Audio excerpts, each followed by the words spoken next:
Assalamualaikum Sobat Football United, ringan amatiran ala gua. Di video kali ini gue ingin membahas. Jadi ada informasi ya terkait dengan situasi keuangan dari Manchester United, di mana ya ada hal-hal yang menarik. Jadi langsung aja gue bahas. Dimulai dari di X atau di Twitter, di sebuah akun, yaitu adalah Gregory Cordell ya. Dia membuat perhitungan ini atau informasi terkait dengan situasi keuangan Manchester United. Nanti gue akan bahas juga, mungkin Sobat Football nanti sudah tahu bagaimana manajemen Manchester United ini harus memutuskan untuk menaikkan harga tiket untuk menyaksikan Manchester United di Old Trafford. Tapi sebelumnya gue ingin menunjukkan hal ini dulu ya. Ini adalah laporan keuangan dari Manchester United. Nah, di sini ada banyak angka-angka ya. Dan ini diperlihatkan bagaimana atau dibandingkan angka quarter pertama per tahunnya. Jadi untuk tahun ini atau quarter ini, di tahun ini Manchester United membukukan profit nih ya, sekitar 1,3, di mana tahun lalu ada kerugian senilai 25,8. Tahun berikutnya lagi 26,5. Jadi ada profit di sana, ada keuntungan. Tapi menarik bahwa ini terjadi karena memang ada pemasukan yang juga sangat luar biasa tuh di kuartal pertama tahun 2024-2025 sebesar 28,4. Nah, dari mana? Besar kemungkinan, dan ini yang gue analisa sehingga gue menarik pendapat bahwa ini karena adanya suntikan dana dari investasi Ineos. Tanpa investasi ini, angka kerugian Manchester United ini susah untuk bisa berubah menjadi profit. Menurut gue seperti itu ya.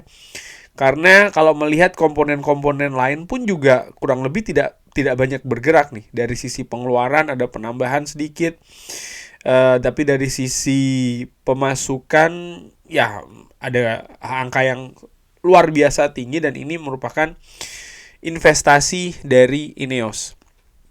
Dimana ketika Sir Jim Ratcliffe ini masuk sebagai co-owner, memang ada, gue lupa, sekitar 200 jutaan ya kan, angka yang disuntikan ke Manchester United. Nah, di perhitungan itu juga menarik bagaimana diperlihatkan ya grafik hutang, rasio hutang dari Manchester United yang dalam posisi naik nih jika dibandingkan dengan 2023, 2024 dan juga 2025.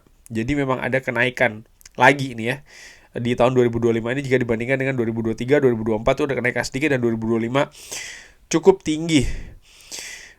Dan kalau melihat lagi dari grafik sebelumnya, memang inilah kenapa gue pikir Glazer ini mencari dana tambahan, investor tambahan, karena mereka sudah mengetahui proyeksi seperti ini. Jadi keuangan klub ini akan sulit ya, sehingga mereka butuh ada investor. Pada saat itu salah satu opsinya adalah penjualan penuh bahkan kan ya, pernah hampir dengan Qatar, lalu akhirnya disepakati pembelian atau kepemilikan sebagian dengan Ineos. Nah, ini yang ingin gue tunjukkan bahwa memang ada angka hutang yang kembali lagi kecenderungannya ini naik. Dimana kalau dilihat secara lebih detail lagi ya, angka-angka utang tersebut, ternyata total hutangnya ya ini rekor tertinggi, lebih dari 800 juta pounds. fantastis ya angkanya, dan di bawah itu ada grafiknya, di mana grafiknya pun juga memperlihatkan ada kenaikan. Dan yang menarik Sobat Football United, di grafik tersebut di warna yang oranye. Kenapa? Angka ada dua komponen utang di sini ya, yaitu adalah hutang secara finansial dan hutang transfer. Yang biru itu adalah hutang secara finansial operasional ya, klub. Dan yang oranye itu adalah transfer. Artinya apa? Artinya adalah Manchester United dalam jangka waktu tertentu ya, transfer-transfer yang kemarin ini tidak semuanya diselesaikan pada saat transfer itu terjadi. Ternyata banyak juga yang angka transfernya itu dihutang oleh manajemen Manchester United, dan ini tentu saja dilakukan dengan manajemennya Glazer ya, karena pada saat itu belum ada Ineos yang terlibat. Jangan lupa ini adalah laporan kuartal pertama 2024-2025, sementara Ineos itu baru terlibat di transfer musim panas ini kan ya, praktis kuartal setelahnya lagi. Nah, balik lagi nih, jadi ternyata banyak biaya transfer itu dihutang oleh Glazer. Nah, dari angka itu yang tadi gue perlihatkan ya, hutang yang rasionya naik, dan juga bagaimana biaya transfer ini juga dihutang dengan angka yang cukup tinggi, terutama di 3 tahun terakhir. Ini menunjukkan kepada gue secara ringan amatiran bagaimana pengelolaan klub Manchester United selama ini oleh Glazer ini kacau. Ini juga sekaligus menjawab ya, mungkin ada beberapa, gue nggak tahu nih, fans Manchester United tapi memiliki pandangan lain yang mengatakan bahwa ya, tapi kan Glazer memberikan Manchester United pemain-pemain mahal, pemain-pemain dengan kualitas bagus. Iya, tapi ini lihat, ternyata itu dilakukan dengan tidak sehat, dengan menghutang, di mana beban hutangnya itu diberikan kepada klub, bukan kepada Glazer sebagai pemilik ya, tapi kepada klub. Glazer nyaris tidak melakukan investasi sama sekali di Manchester United, terutama ya untuk bidang operasional ya, termasuk juga transfer pemain ya kan, lalu juga proyek-proyek terkait dengan Manchester United. Kita berbicara juga tentang stadion yang bocor ya, dan banyak hal yang lain. Dan angka ini sebenarnya bisa semakin tinggi lagi, angka utang dan lain-lain. Kenapa? Ini belum masuk biaya operasional transfer di musim panas kemarin, nomor 1. Dimana Manchester United juga mengeluarkan angka yang cukup tinggi, dan mungkin angka-angka tersebut juga ada yang dengan hutang. Lalu belum masuk juga angka pergantian manajer, kompensasi Erik ten Hag ke Ruben Amorim. Ini juga ada pengeluaran yang lebih besar lagi, dan dari situ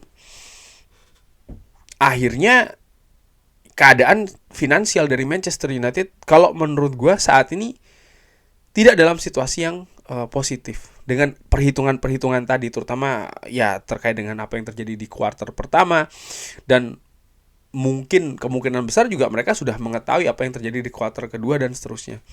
Sehingga akhirnya mereka ataupun manajemen Manchester United, CEO Omar Berada ya, ini memutuskan untuk menaikkan harga tiket bagi Manchester United. Dan sayangnya ya, ini dilakukan tanpa konsultasi dulu dengan pihak perwakilan dari fans atau supporter Manchester United. Dan menurut gue ini merupakan kesalahan dari Ineos. Kenapa? Ketika mereka mengambil alih atau menjadi co-owner dari Manchester United, mereka mengatakan akan melibatkan fans, supporter dalam pemberian komunikasi, informasi, bahkan juga akan mendengarkan suara fans untuk membuat keputusan-keputusan tertentu. Terkait dengan stadion, mereka membuka akses bagi banyak fans ya, misalnya untuk menghadiri town hall, pertemuan update terkait dengan pengembangan stadion baru. Tapi kenapa justru ketika mereka akan melakukan keputusan menaikkan harga tiket, mereka tidak melibatkan fans sama sekali. Jadi ini hanya diputuskan secara sepihak. Padahal fans ataupun supporter terutama yang akan hadir di Old Trafford ini merupakan stakeholder penting bagi klub. Dan menurut gue ini merupakan sebuah kesalahan. Namun demikian ya, kesalahan terbesar dengan situasi yang ada saat ini di Manchester United, menurut gue secara ringan amatiran ada pada Glazer. Ketidakbecusan mereka, ketidakjelasan mereka. Bahkan kalau ingin ditarik lagi ke belakang ya, gue sambil melihat sebuah artikel dari The Athletic. Ya, mereka ini membeli Manchester United, Glazer maksud gue, dengan angka hutang. Artinya mereka membeli ini dengan hutang.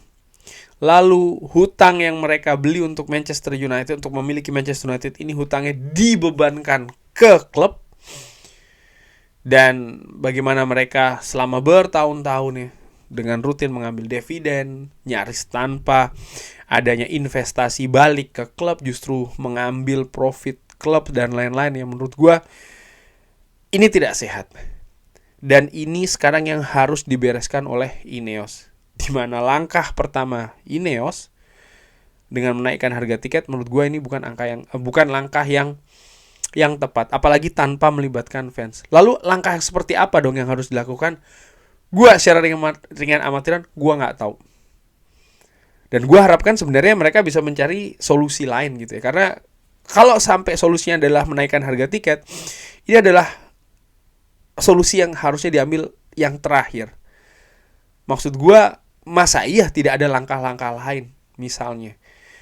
Dan yang dilakukan Ineos selama ini ya, mereka sudah memangkas pekerja, mereka memotong mungkin kegiatan operasional dan lain-lain ya. Bagaimana sekarang pihak pegawai dari Manchester United tidak lagi bebas untuk mendapatkan tiket misalnya ya. Keluarganya dan lain-lain.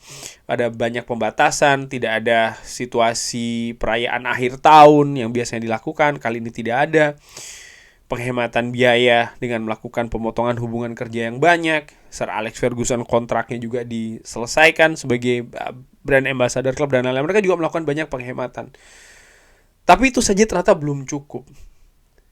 Ini luar biasa berarti memang keadaan keuangan dari Manchester United. Gue gak tahu kenapa mereka tidak melakukan misalnya menjual atau memberikan hak nama sponsor untuk stadion misalnya, atau melakukan terobosan-terobosan lain lah dari sisi komersial sehingga ada pemasukan yang lebih banyak ya, sehingga ya mereka bisa menemukan solusi lain.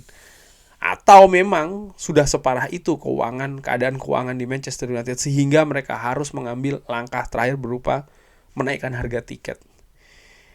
Ya, dari situ juga selain operasional klub ya, ini juga bisa sangat mungkin akan berefek pada kegiatan bursa transfer pemain misalnya. Dengan yang tidak leluasa, tidak begitu bebas karena memang keadaan finansial yang sangat ketat nih bagi Manchester United, cenderung semakin sempit bahkan. Dan ya, ternyata memang problem dari Manchester United ini sangat-sangat kompleks. Ini bukan tugas yang mudah sih menurut gue ya, bagi Omar Berada dan tim lainnya ya, terutama dari sisi Manchester United sebagai sebuah entity perusahaan sepak bola nih yang sangat besar. Ternyata keadaan keuangannya, kalau gue bisa bilang sih tidak dalam keadaan yang baik-baik saja. Kurang lebih seperti itu. Terima kasih sudah menyaksikan. Jangan lupa like, share, dan juga subscribe. Wassalamualaikum warahmatullahi wabarakatuh. Thank you.